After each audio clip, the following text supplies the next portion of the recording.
I wreszcie pieśń trzecia, Sanna.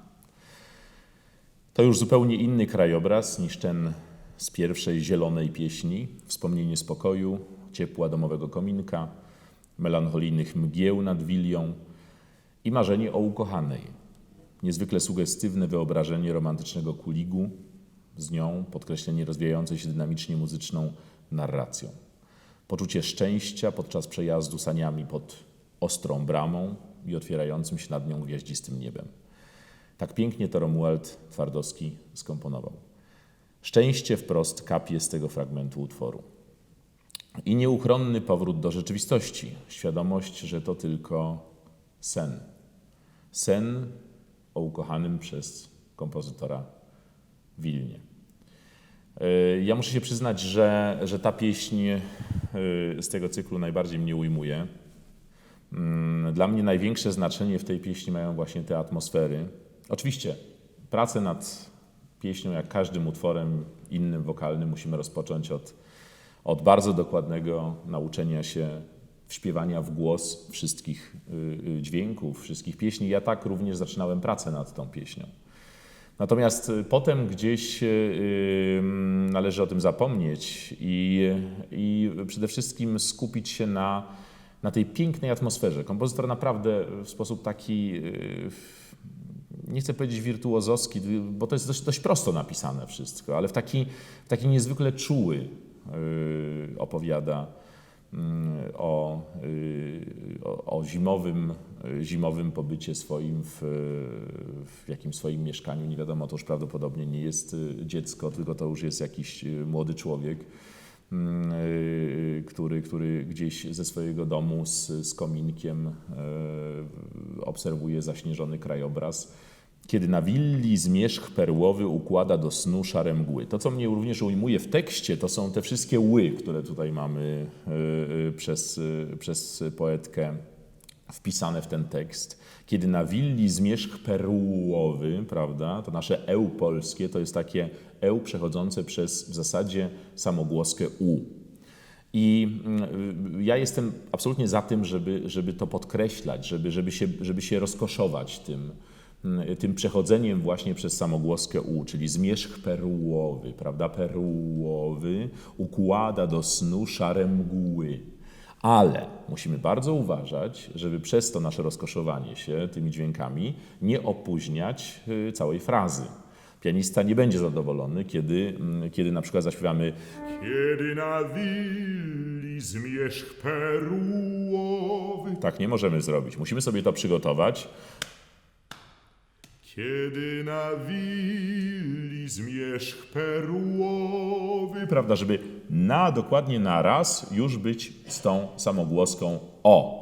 To jest bardzo ważne, bo inaczej doprowadzimy do rozpaczy naszego kolegę pianistę, który będzie musiał z każdym jakby naszym eł, z naszym dźwiękiem eł, będzie musiał czekać na nas ze swoim akompaniamentem.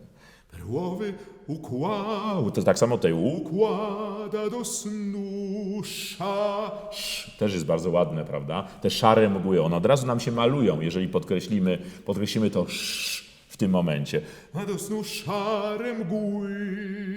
Także mamy czas na wykonanie tych spółgłosek. Musimy je śpiewać, musimy je prześpiewywać przez samogłoski. To jest bardzo ważne. Szare mgły, prawda? Ale musimy to robić w odpowiednim momencie, czyli jakby raz, na danym bicie, na danej wartości powinna nam się pojawiać samogłoska, jako właśnie ten środek wyrazu wokalnego, który służy do śpiewania. Spółgłoski służą nam do wyrażania, a do śpiewania jako takiego służą nam samogłoski. I dalej malujemy tym tekstem. Ja już nie będę tego w tej chwili tutaj przytaczał, tej melodii, kiedy w kominku żar brzozowy i migotliwy płomyk w nim. Znowu mamy to ły, prawda? Tak samo w nim też możemy prześpiewać przez te spółgłoski, prawda? W nim. Ważnym jest to, żeby te spółgłoski były w odpowiednim momencie wyśpiewane. Ja cichuteńko, tajniuteńko, do ciebie miła piszę list. Czyli dowiadujemy się, czym w tych pięknych okolicznościach przy kominku w zimową porę, czym podmiot liryczny się zajmuje? Zajmuje się pisaniem listu do swojej ukochanej. Tu zaczyna się nam jakby przygoda, prawda? Czyli ten list jest bardzo żywy, on jest bardzo, kompozytor pisze nam con passione, prawda? Czyli oczywiście powinniśmy to śpiewać już sporo szybciej, a ty go chwyć i przyjdź i zabierz mnie do białych sani. Niech pędzi kary koń przed nami, niech dzwonią dzwonków sznurki, dzwonią dzwonków sznurki. Prawda, te powtórzenia, one są bardzo ważne. One podkreślają tę łapczywość tego podmiotu lirycznego, to zaangażowanie w tę przygodę, to śpieszenie się do swojej ukochanej. I oczywiście mamy tutaj zupełnie inną atmosferę, również dynamiczną. Mamy do czynienia z forte, con passione, mamy do czynienia z absolutną, con passione, z pasją, prawda? Z zaangażowaniem, z ogromnym uczuciowym zaangażowaniem, z niecierpliwością związaną z tym spotkaniem z ukochaną, żeby ona już przyszła, żeby ona już była tutaj, prawda? A ty go chwyć i zabierz mnie do białych sań. Tu proszę bardzo uważać na nutki, jakie kompozytor napisze. One się różnią troszeczkę od pierwszej części. Mają charakter z pozoru molowy, natomiast w tej molowości, zawiera się jakby ta atmosfera właśnie pewnej niecierpliwości, niepokoju. Sanie, niech pędzi Kary koń przed nami, niech dzwonią dzwonków sznurki na pochulankę, na zaułki. prawda? Bije z tego fragmentu ogromna niecierpliwość, łapczywość, ja bym powiedział łapczywość. No i tutaj zaczynamy przejeżdżać pod tą ostrą bramą, prawda? Dla ludzi, którzy znają Wilno, są to niezwykle konkretne obrazy, prawda? Ta ostra brama, na tę ostrą bramę, barok, gotyk. Nie bójmy się robić przerw, prawda? Między tymi określeniami. Na ostrą bramę, barok, gotyk i w głowie szum i dech. Zapiera, prawda? Starajmy się wykorzystać wszystkie możliwości, żeby pokazać to bogactwo tego przeżycia związanego z podróżą, tymi saniami pod ostrą bramą, ten opulentny barok, z którym mamy tam do czynienia, ten chłodny gotyk, wysoki gotyk, prawda? Jak różne są te obrazy, które tutaj podmiot liryczny przeżywa. I oczywiście ta konkluzja, i w głowie szum i dech zapiera. Właśnie z tego wrażenia zapiera ten dech, prawda? I dach gwiaździsty się otwiera, czyli pełnia szczęścia.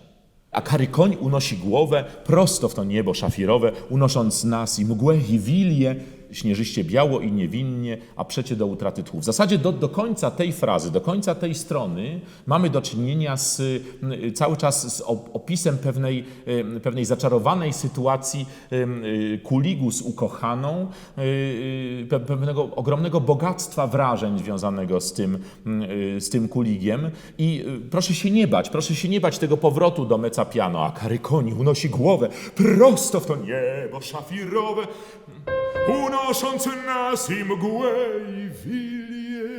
Ja zaproponowałem tutaj pianiście zwolnienie pokoritenu, to zresztą jest napisane przez kompozytora, natomiast Lechu rzeczywiście przekonał mnie do tego, żeby nie zwalniać tutaj zbytnio. Oczywiście mamy to diminuendo, bo gdzieś to się zatrzymuje, gdzieś to zabrakło tego tchu. Śnieżyście biało i niewinnie. Meno mosso jest napisane, my troszeczkę to wykonujemy szybciej, to meno mosso, czyli jakby pozostajemy w klimacie tej pogoni, z którą mieliśmy do czynienia, po to, żeby właśnie zatrzymać się, a przecie do utraty tchu, żeby się dopiero na tym sformułowaniu zatrzymać, prawda? Bo tutaj dopiero się nam ta gonitwa tak naprawdę kończy. Lechu mi zwraca uwagę, żeby nie podkreślać tego do utraty tchu, tylko raczej właśnie dążyć do tego tchu, którego brakuje. No i wracamy do tempa 1 na kolejnej stronie pieśni i do powrotu do tego snu, prawda? Śni mi się czasem zmierzch perłowy kładący do snu szare mgły. Teraz już wiemy na pewno, że to jest właśnie sen, że to jest wspomnienie, że to nie jest rzeczywistość, że cała ta podróż, cała ta gonitwa pod ostrą bramą, że to się już kiedyś wydarzyło albo miało się kiedyś wydarzyć i do tego nie doszło, tego nie wiemy.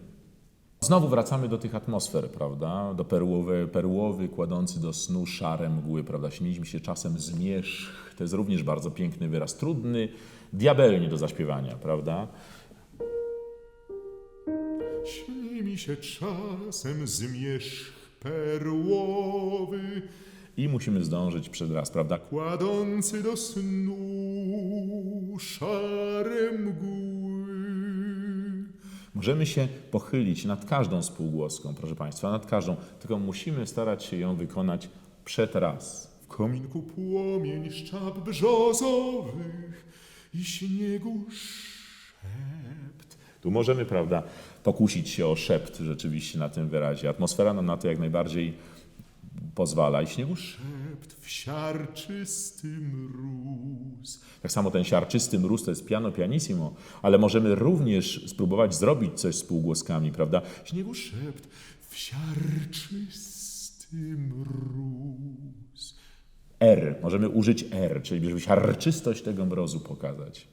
I tajniuteńki, młodziuteńki, tu kompozytor robi nam cezurkę, ten sen, co nas przez Wilno niósł. I ten ostatni takt, przedostatni takt naszej partii wokalnej możemy śmiało, wydaje mi się, troszeczkę bardziej wyeksponować, żeby właśnie wyeksponować to o czym we wstępie starałem się powiedzieć, że to jest tylko piękny sen o ukochanym Wilnie, że to nie jest rzeczywistość. Ten sen, co nas przez Wilno